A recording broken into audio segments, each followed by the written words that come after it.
Welcome to Catch Outdoors. I'm your host, Captain Rob Modes. This podcast is about living and playing in the Florida Keys, a 125-mile long chain of very fun islands. I cover my favorite sport, fishing, but also all the many things to see and do down here in the Keys. Catch Outdoors is hosted by Spotify, also brought to you by your favorite podcast network. So kick back and relax with me in the Keys. This week's episode of Catch Outdoors is number 140. There's an annoying buzz in the background. I don't know where it's coming from. I don't know how to stop it. So if you notice it, I'm sorry.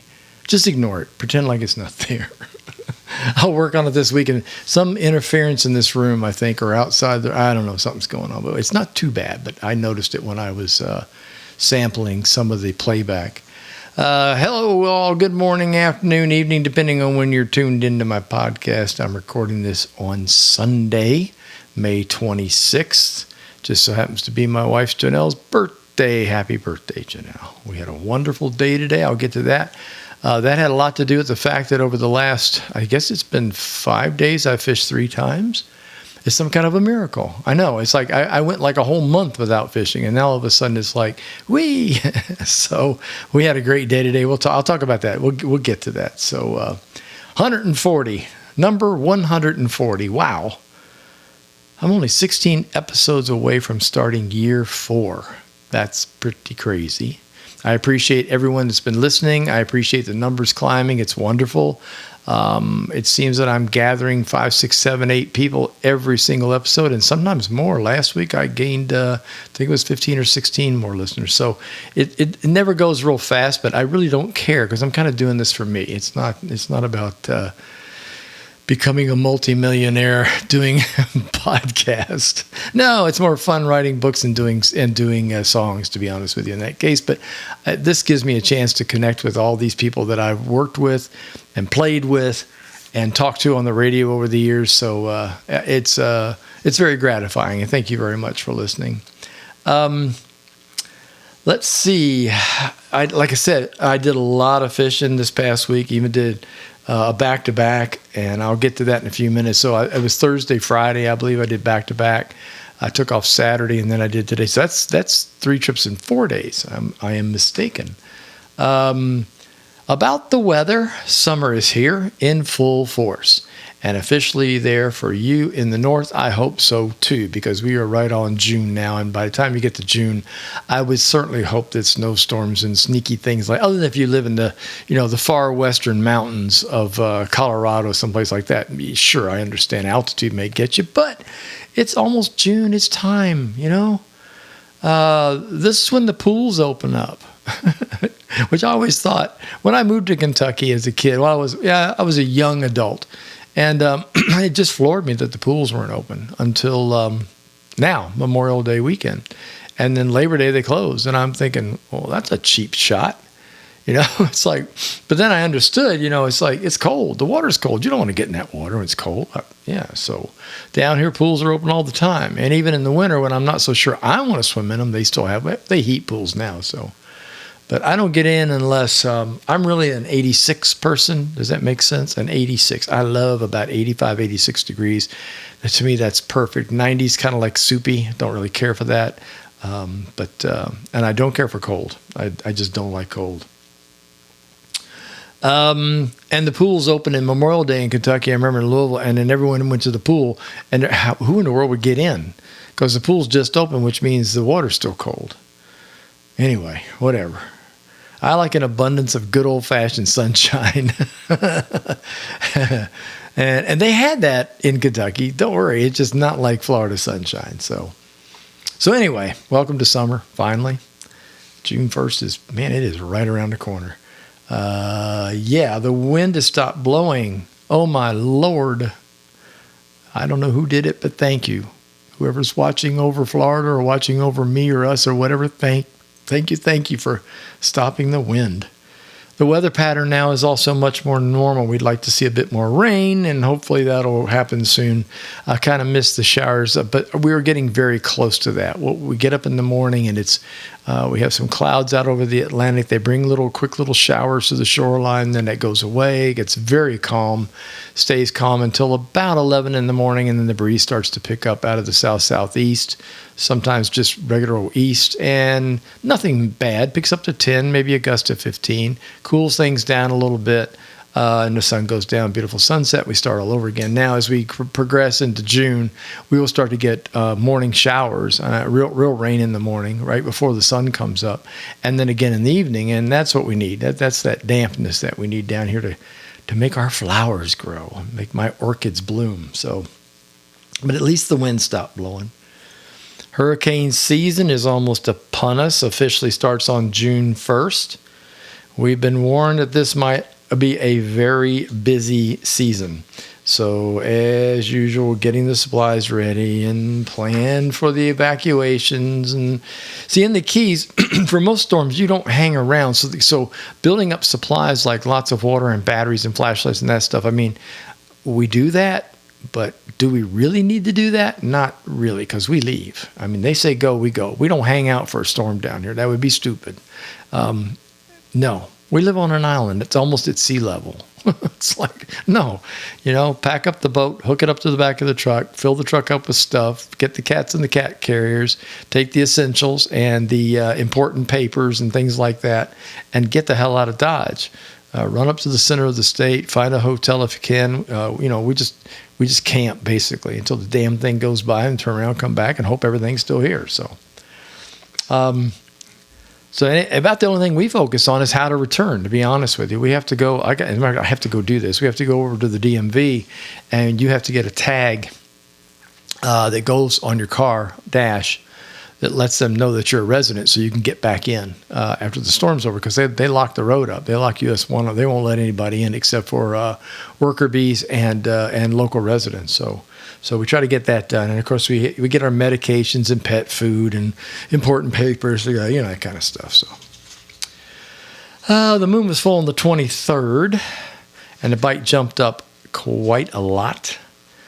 In combo with the moon, we got a day of rain finally down this way, and that really flipped the switch. And I mean rain. Marathon got 7 inches in 2 hours. That's rain, people. The good news, we live on a rock, and so the water goes away pretty fast. But boy, the plants loved it. I tell a big difference. And so did the fish, and so did the bait. It took the water temperature down about 3 degrees. Back where it should be, right? Today it was 82 to 83 degrees everywhere we went today. I was checking the meter, and that's the way it's been for the past week. Earlier, last week, the temperatures jumped up to 87, 88 degrees. That's too hot, and it was good that rain came in and cooled it off. So I'll do more about my fishing trips here in a little bit, since I got so many of them. But first I'm going to do a little bit of news from the Keys like I usually do, just throw some stuff out there for you. Last week, my podcast was, about 20 minutes or so. And it's funny, I got comments from people, hey, man, that was great. We like it short. I'm like, okay, whatever. I get the other one too. Hey, man, I liked it better when it was 40 minutes. Okay, look, I just talked till I don't have anything else to say this week, okay? And it'll just vary. It'll be anywhere from 20 is pretty short, average 30, and sometimes longer. So I just want to make it clear that I don't establish a timeline. That takes the fun out of it. That's what I did in radio, and that stunk. I really hated the time, and I hated the absolute mandatory breaks for advertising. I don't have to do that. It's wonderful. Red Tide report was in my email, and there is nothing reported statewide. Again, I love hearing that. The PDF of the book is not here yet. She told me it would be here this week, and now we're second day of the weekend, and it didn't come. Now, I know they've been really, really busy. There's a lot going on family-wise with them and a lot of book stuff going on, so it's okay, but soon it will come. I just hang in there. It's been a year and a half. God, it feels like it's been 2 years. I don't know. I started this right after we moved here to the Keys. We moved here in August, August of... What is this? This is 24. So we moved in August of 22. Is that right? Yes, August of 22. I started the book right after that. So we are coming up on the 2-year mark. Wow, that's crazy. But anyway, we'll get to it. And then there's this related news. I told people I found out that my book, Take a Kid Fishing, was selected as a finalist in the Next Generation Indie Book Awards. I am tickled.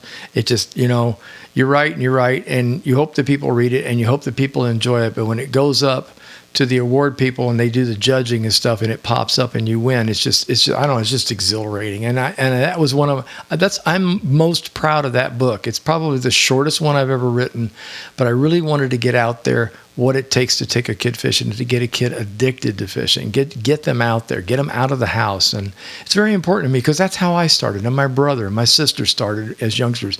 We grew up in the 50s, 60s range. We didn't have video games and stuff. We went outside and played.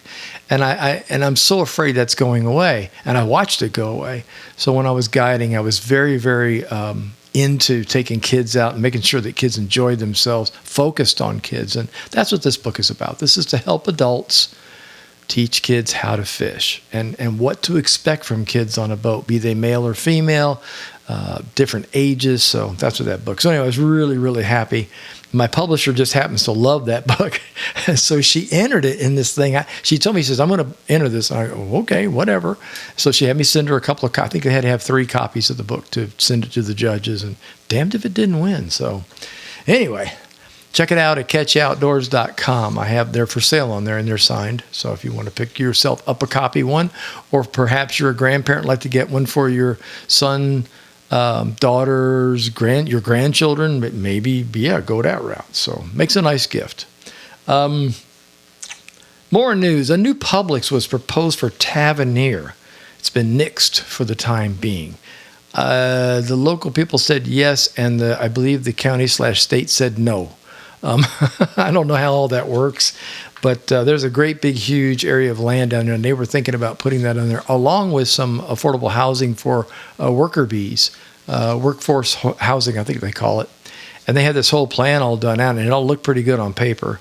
And having a Publix in Tavernier would not be that bad. I mean, there's one in Islamorada, and there's one here in Key Largo. So you have this middle ground that doesn't have it. I don't know. We used not to have any Publix, so let's just look at it that way. We had little groceries, and Islamorada just had 2 little groceries. That's all there was. One of them made delicious sandwiches, by the way, just like Publix does. And then there's a Winn-Dixie up here by us. That was here, and a Winn-Dixie down in Marathon. I don't remember anything else in between that, to be honest. Oh, no. There was a Winn-Dixie in Tavernier. That's right, and it's still there. But anyway, we'll see what happens with that. But Publix now is backing up and punting. Food related, since I'm on the subject. Boy, I really need to go get a Publix sub. It has been a while. I just made myself hungry. Anyway, food related. Chef Gordon Ramsay. He's been down this way working on this cool show he has called Uncharted. He's collaborated with Paul Minta. He's the owner and operator of the Legal Rum Company in Key West. And they're having a competition, apparently a cooking competition. By the time you listen to this, you will have missed one of the episodes, which airs on May 27th, which is on a Monday. You'll be listening on Tuesday. However, it's on the Nat Geo channel, so I'm sure you can go back and watch. I bring this up because I find Gordon Ramsay a very interesting character. Most food show people are pretty mellow and pretty laughable. Gordon's not. He can be a jerk. I mean, holler at people, that kind of stuff. But by God, he can cook. But what really floored me was the comments he made recently that Jonelle, my wife Jonelle, passed along to me. They were asking him down here about his fish selection and what he'd like to cook. And everybody down here is going to immediately say yellowtail and dolphin and triple tail and, swordfish and all that kind of stuff. And he said grunts. And I just thought, I'd put the biggest daggone grin on my face because grunts are delicious, and they're everywhere. I mean, out in the ocean, the other day I caught 10 or 12 of them, brought them home, and last night we had fish tacos with grunt. It's great. It's a light, white, sweet meat. The name grunt, I know, throws people, what, a grunt? Yeah, right. No, but they're really, really good. And to hear Gordon Ramsay, this revered chef, talk about how he likes to cook with grunt, I was like, yes, because that goes out with the same people who say Spanish mackerel and bluefish suck. It doesn't if you cook it right now. If you catch a bluefish on the eastern coast of Florida all the way up to Jersey, those places, and you take that fish home, you fillet it and you bread it up and you throw it in the frying pan with Crisco oil, it tastes really good, okay? Same thing with Spanish mackerel. I love making Spanish mackerel fingers. You get the mackerel, you clean it, you bring it home, and you cook it. You do not store it. You don't refrigerate it. You don't put it away even for a day. Same thing with bluefish. Those two fish are relatively good. No, they're really good is what they are, but they have to be cooked immediately. So it was nice to hear him go off on this grunt thing, which I thought was really cool. So there you go. If I go out in the Atlantic and I fish those little patch reefs and stuff, which I'll talk about in a minute, that's exactly what I did. I get yellowtail, I get hogfish, I get all kinds of fun stuff. Most of the daggone things are tossbacks because they're short, because the regulations have gotten pretty thick now, especially on species that have season open and closings. And it gets harder and harder to, it's not hard to catch one, it's hard to get one big enough to keep. But in the world of grunt, that's not a problem. So that's what I'm talking about.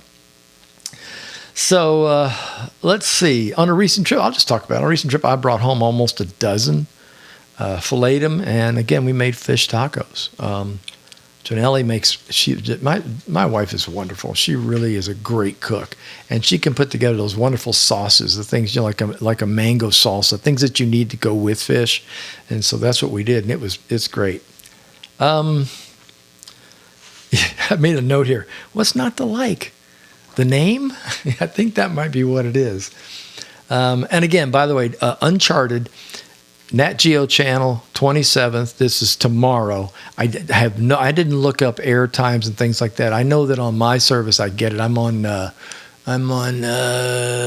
TV, I think it's called. Yeah, something like that. Yeah. Anyway, most of these streaming services have it available, so check it out. I have found it very difficult to find the pink shine colored soft plastic swimming mullet baits down this way. I ain't kidding you.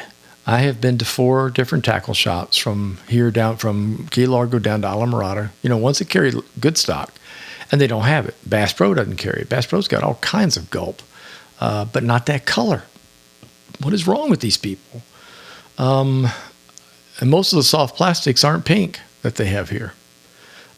Weird, since it works. And pink is very, very popular on the West Coast. Southwest coast of Florida. Pink is real popular for like pompano, for example. Pink and yellow are 2 main colors for pompano, and a lot of and sea trout too, for that matter. So I really don't understand this lack of it here, and it has forced me to shop online, and I don't like doing that. I'd much rather shop locally.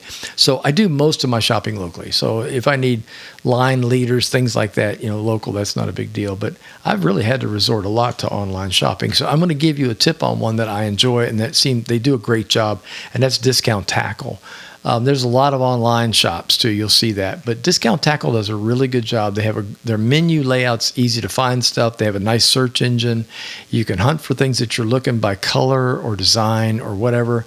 Offshore, inshore, saltwater, freshwater. Their shipping is fast. I usually get my order, and I live down in Key Largo, which is not the greatest place to get deliveries. They're doing better, I will say that. So I generally see stuff. Oh my gosh! It normally would take a week or better from Discount Tackle. It's usually 3 to 4 days. So they do a really great job of getting their material out to me, and that's where I've had to resort to get my gulp pink shines.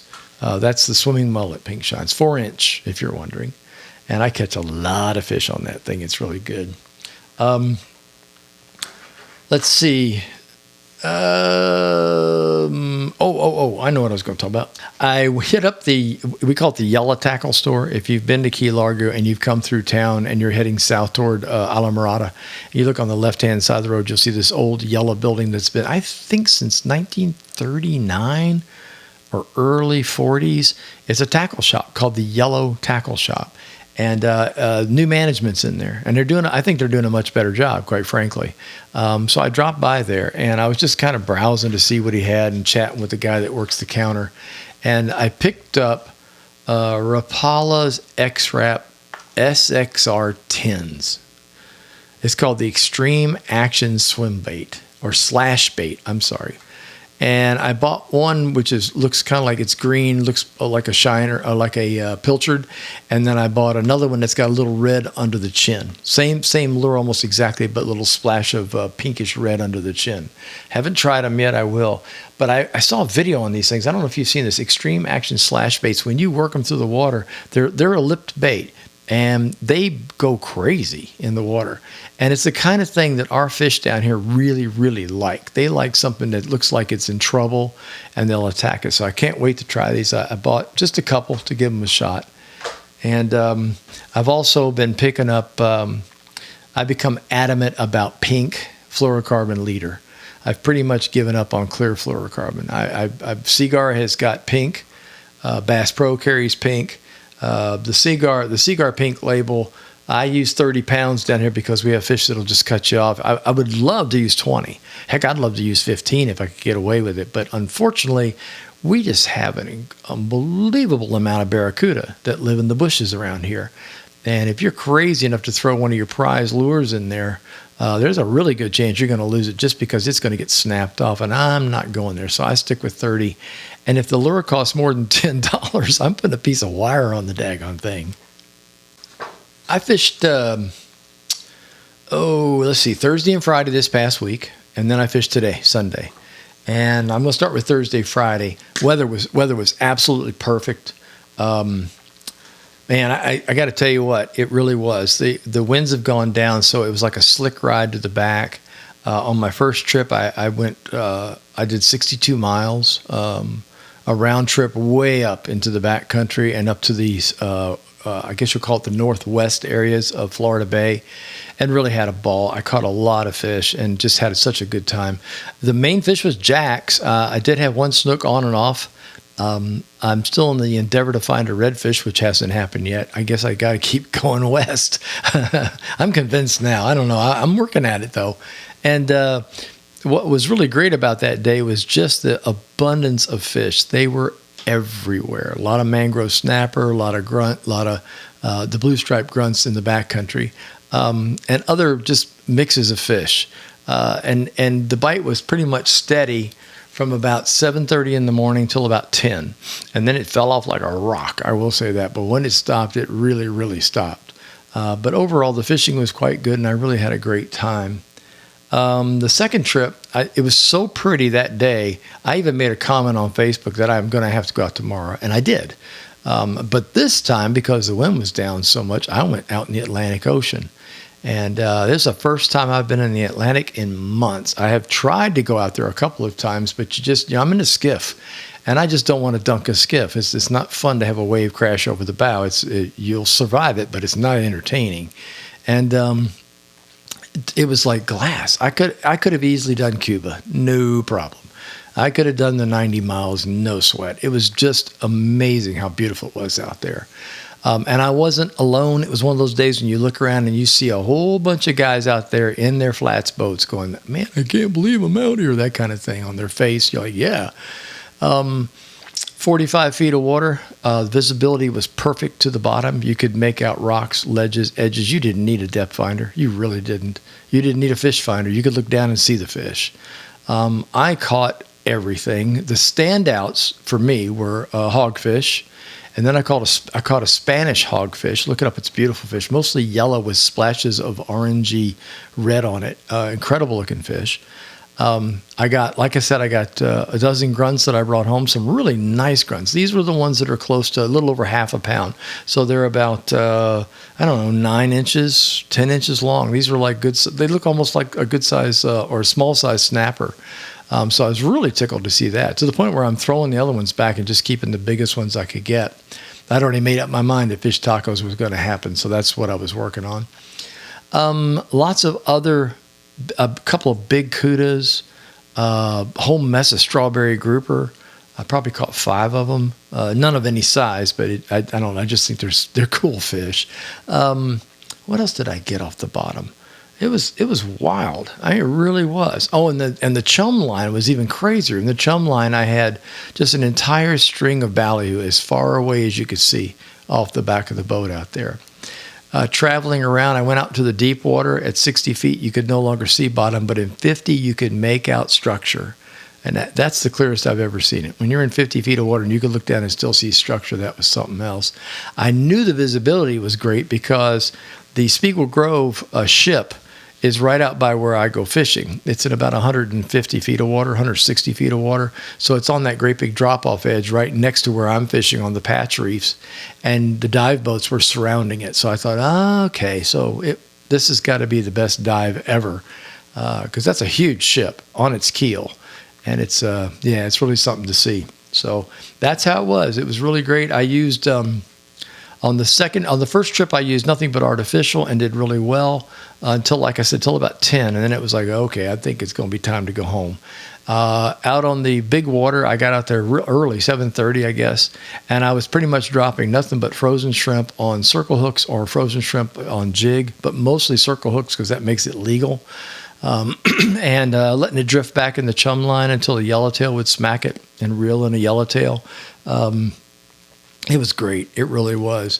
The frozen shrimp worked like a charm. I had 2 whole bags of it and used up every single bit of it. And by that time, the heat was getting to me, and I'm like, all right, my cutoff time's about 11. I'm like, okay, I'm done. It's time to go home. So headed home, and like I said, we had fish tacos last night. So that was great.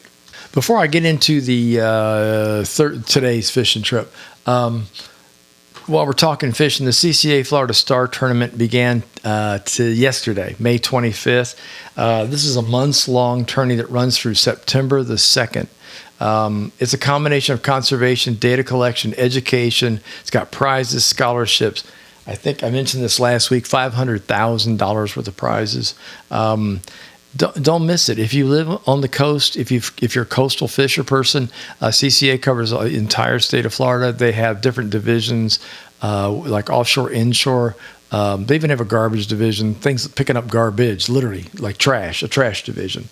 And like today, we got I got what was that thing? A triple tail. I caught a triple tail, so I was able to enter that into the conservation section. So I did.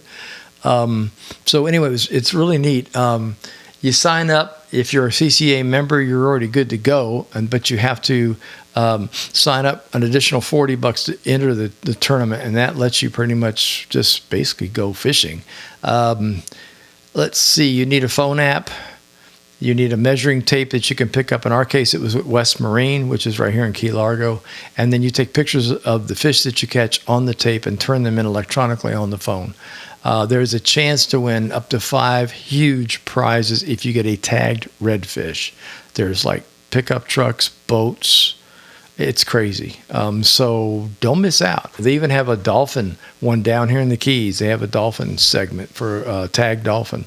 So there's all kinds of stuff that they've added this. So far, I looked it up. We got tagged redfish division, tagged dolphin, an inshore division, offshore division, native watercraft, kayak division. So any kind of canoe, whatever, any kind of paddle boat has its own division. Realtree Youth Scholarship Division, that's the scholarships for kids. Power Pole Conservation Division, and the Costa Kick Plastic Trash. And then there's a conservation one. And conservation is a catch-all, by the way. No size requirements. They do have specifics. I don't even think the species matter all that much. And you can enter in that to get prizes through that as well. So check it out. Let's see. There was one other thing I wanted to... Oh, George Poveroma and artist Pasta Pantaleo will be at the newly reopened Papa Joe's in Alamorada for a social event on Saturday, June 1st from 3 in the afternoon to whenever is the way they wrote it. Everyone's welcome. They'll be talking fishing and art. There'll be raffles, door prizes, giveaways, and, of course, lots of fishing stories. So, fishing today. Today's Janelle's birthday, so it was kind of funny back on Friday. I said, what do you want to do on your birthday? She said, I want to go fishing. And then we talked about it yesterday. I said, man, I don't know if my body can do 3 days in a row. So she was kind and gave me Saturday off. And so we went shopping, got a few things done, around the house. And so this morning, crack of dawn, got up, got her in the boat at about 6:45. And we took off for the backcountry. And the idea was to hunt redfish. We just entered the CCA thing. We'd like to try to find red. So we went to a spot where we've been told there have been redfish. They weren't there. So what? What else is new? I'll tell you what was there, though. We had an absolute ton of snook. They were everywhere. Janelle hooked one that was a beast. The son of a gun took her right into the roots, wrapped her up. We got in close on the boat. I was determined I was going to get that thing out of there. The only problem was where we're fishing is that wonderful mucky bottom, where if you try to get out of the boat and put your feet in, you're going to go up to your hips in this crap, and that's not cool. Not to mention this, how you'll smell when it's over with. But we saw the fish. I mean, that was the nice thing. At least we could see the fish, and the fish was really big. And as we were trying to unwrap it from the roots, the line popped, which is not unusual. That thing had been banging around in there for a while, and off it swam. While we were in there, we could see snook, I mean, literally everywhere. There were bunches of like 3 at a time. They were coming across the flats. It was really something. We did not hook another one. Lord knows we tried, but I know where to go now. And while we were in there, that's where I got the triple tail. We looked over, and there's this like a little cutout area in front of the mangrove, and this fish is floating there. I'm going to post a picture of it when I do my updates for the podcast, so you can see it. This thing was yellow. It was beautiful. Mustard yellow. It had adapted to the surroundings of the bottom that had this yellowish kind of color to it. And, I've seen plenty of triple tail, especially on the southwest Florida coast. And they're almost always this kind of olivey green color. I had never seen one that had completely changed its color to match its surroundings. So anyways, I got a great picture of it. And that was one I got to enter into the contest, into the CCA. We got some beautiful mangrove snapper. We brought one home that was probably close to 15 inches. I got to fillet it a little while ago, and I mean it's big. I mean it's like redfish fillets. It's really fantastic, but no reds. Did not even see a red. But we know where to look. I mean we feel like we're in the right area, and this is a very, very fishy area. There were some huge sharks cruising through. We saw 2 big bulls and at least 1 lemon and lots of smaller sharks.